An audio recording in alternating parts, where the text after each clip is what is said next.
China and dozens of countries signed a convention setting up the first intergovernmental organization for mediation in Hong Kong. 4 pro-democracy activists are freed after jail for more than 4 years in the landmark national security case. And the government is taking over the Tai Lam Tunnel from midnight, substantially reducing its tolls.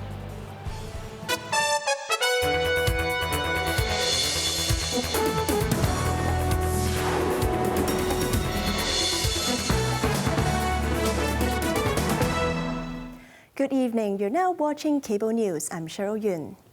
The International Organization for Mediation has officially been set up in Hong Kong.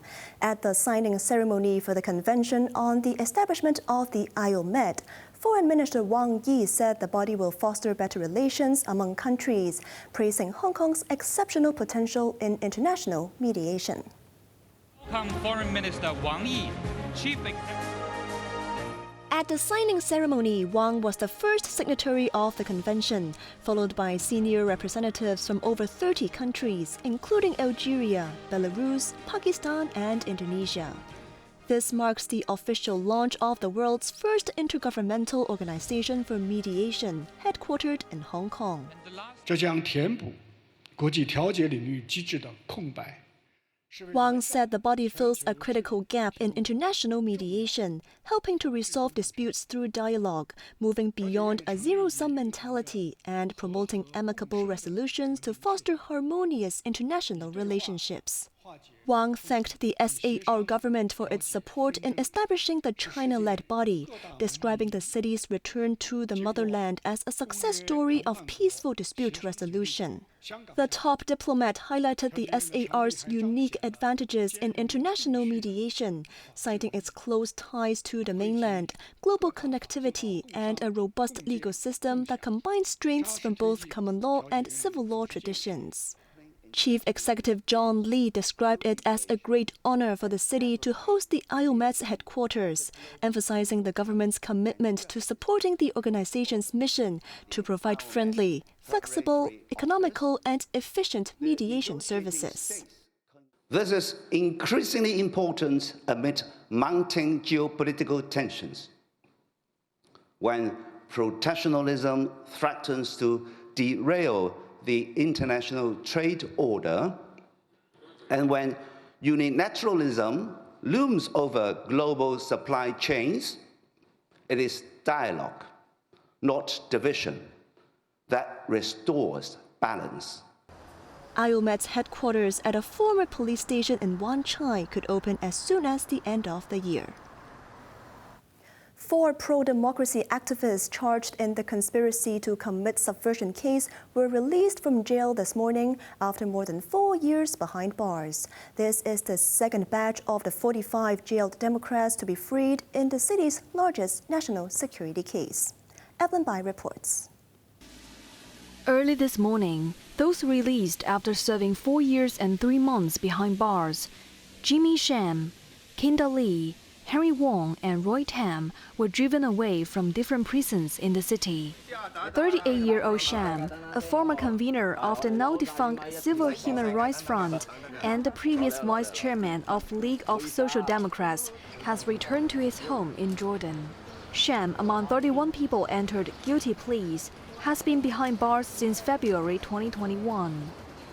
But I'm not there to let myself too happy because I know still have somebody in suffer. Do you think you're a free man now? I don't know. Maybe tomorrow you still can see me. I'm free. Maybe just tomorrow I will go back to the jail. I don't know. Sham said for now he has no plans to leave Hong Kong as his loved ones all stayed in the city. As for what I can do or should do in the future, or where is the red line, I feel like I need to explore and figure it out all over again, he added. Last month, 4 former lawmakers jailed in the same case were freed, including Claudia Mo, Gary Fan, Kwok Ka-kit, and Jeremy Tam. The Democrats were found guilty of organizing an unofficial primary election in 2020 to select candidates for a legislative election. Evelyn Bai, Cable News. Hong Kong will launch a dedicated visa pathway at the end of June, aiming to attract up to 10,000 mid-level skilled workers over 3 years. The initiative targets critical manpower shortages in 8 key trades, including nurses, aircraft engineers, and lift technicians. Under the new Technical Professional List initiative, applicants must be aged 18 to 40 and fall into the 8 categories that have proven not to be able to find local workers to fill the roles. Applicants cannot hold a university degree and must secure a job offer from a Hong Kong employer with a salary matching market standards and possess the necessary licenses or work experience. Labour and Welfare Secretary Chris Sun expects most recruits to come from the mainland, emphasizing that the age cap ensures at least 25 years of economic contribution. Successful applicants will receive an initial 2-year visa, extendable to 3 years for licensed professionals, with renewals requiring ongoing employment. The quota limited scheme runs until 2028, with no more than 3,000 visas allocated per job category. At midnight, the government will take over the operation of the Tai Lam Tunnel, the city's last tunnel to end its franchise, transitioning to the HKE toll system with significant fare reductions and time-varying tolls. Evelyn Bai has the story. Under the new tolls plan, all vehicle types driving through Tai Lam Tunnel will face substantially lower prices, dropping between 22% and 80%. For private cars, the new tolls will be time-varying. On weekdays, $45 during peak hours, $30 during regular hours, and $18 during off-peak hours. A flat rate of $18 on Sundays and public holidays. Taxis and other commercial vehicles, such as goods vehicles and buses, will have a fixed toll on all days, which are $28 and $43 respectively. On the first day of the government taking over the tunnel, which is also the Dragon Boat Festival, the tunnel will be temporarily closed for 5 minutes at midnight to update the toll system, while manual or auto toll collection will temporarily remain until 3 a.m. The tunnel would then stop operation again for 2 hours to switch to the HKE toll system, during which motorists should opt for Tuen Mun Road. The new toll system will then be fully implemented starting 5 a.m., which means drivers will not need to stop for payments. The 3.8-kilometer tunnel connecting northwestern districts with other urban areas was constructed and operated by a private company under a build, operate and transfer contract in 1995 with a 30-year franchise. Since it was opened in 1998, the tunnel has seen at least 22 toll increases. Even with concessions, the toll for private cars rose from $15 to $58 per trip over the years. The government has stated that the new tolls are designed to optimize tunnel capacity, alleviate congestion on alternative routes, and promote efficient traffic flow. Evelyn Bai, Cable News. A U.S. federal appeals court has temporarily reinstated President Donald Trump's sweeping global tariffs, granting the administration a critical reprieve just 1 day after a lower court ruled them illegal. Quinton Yang reports. The U.S. Court of Appeals for the Federal Circuit issued an emergency stay on Thursday, overturning a trade court's block on tariffs targeting nearly all major U.S. trading partners. This allows the controversial duties to remain in force during the administration's appeal. The latest twist came after the Court of International Trade delivered a stunning blow to Trump's trade agenda on Wednesday.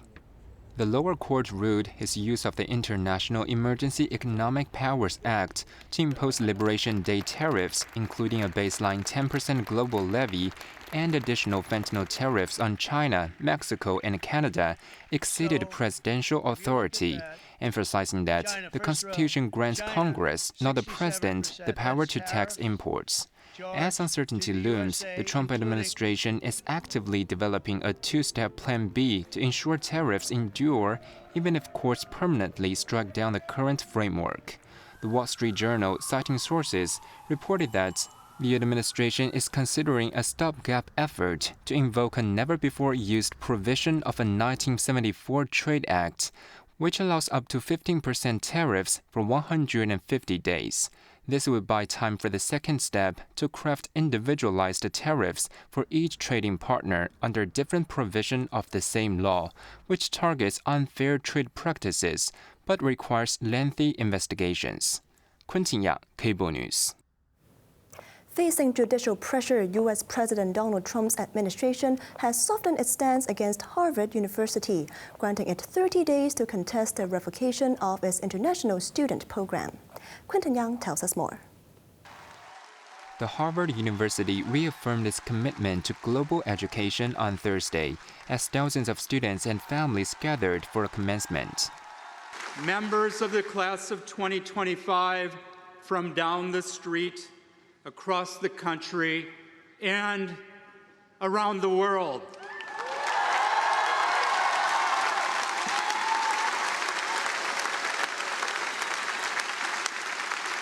Around the world, just as it should be.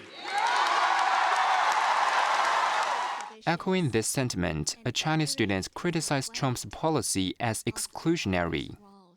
When I met my 77 classmates from 32 different countries,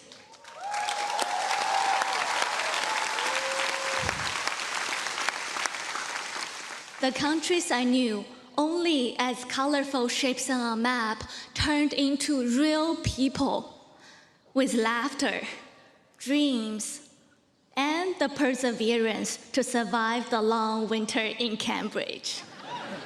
But today, that promise of a connected world is giving way to division, fear, and conflict.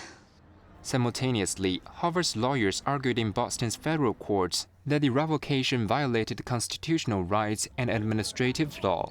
Federal Judge Alison Burroughs, who temporarily blocked the order last week, said at the hearing that she would issue a preliminary injunction halting the policy indefinitely. Amid judicial pushback, the Department of Homeland Security replaced demand for immediate termination with a 30-day compliance window. Responding to related visa threats, China's embassy in Washington has lodged a solemn démarche with the U.S., urging immediate correction to protect Chinese students' rights. Meanwhile, the U.S. State Department warned its aggressive approach to vetting student visa applicants from China and revoking them could be expanded to all current Chinese visa holders, along with future visa applicants.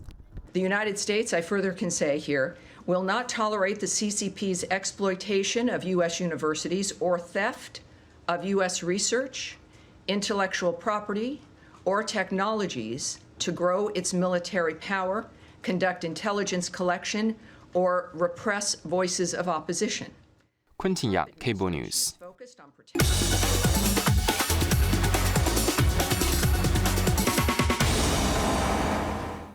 Now let's take a look at the markets.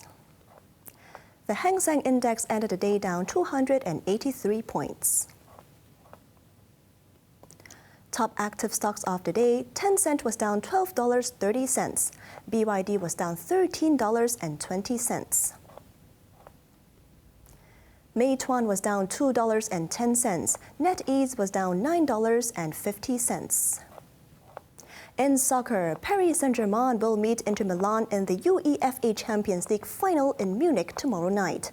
And one Inter fan has made a sacrifice in hope for a win. Marco Simone is having a staycation in the remote outpost of Kaufkraft, Germany this weekend. The 28-year-old Inter Milan fan from Naples claimed his team loses every time he is in the stadium. He has become known among fellow fans for his extraordinary run of bad luck. Rather than risk history repeating itself, Simone will be watching the final from this far-away pub as a ritual of not going to the stadium so the team can win. A recent research showed 45% of football fans admit they have stopped watching a match to avoid jinxing the result. On to the weather now. Mainly cloudy with a few showers. Temperatures will range between 24 and 27 degrees. Hot with a few showers on Sunday and Monday. The weather will become unsettled in the following couple of days. That's our news tonight. I'm Cheryl Yun. Thanks for watching and good night.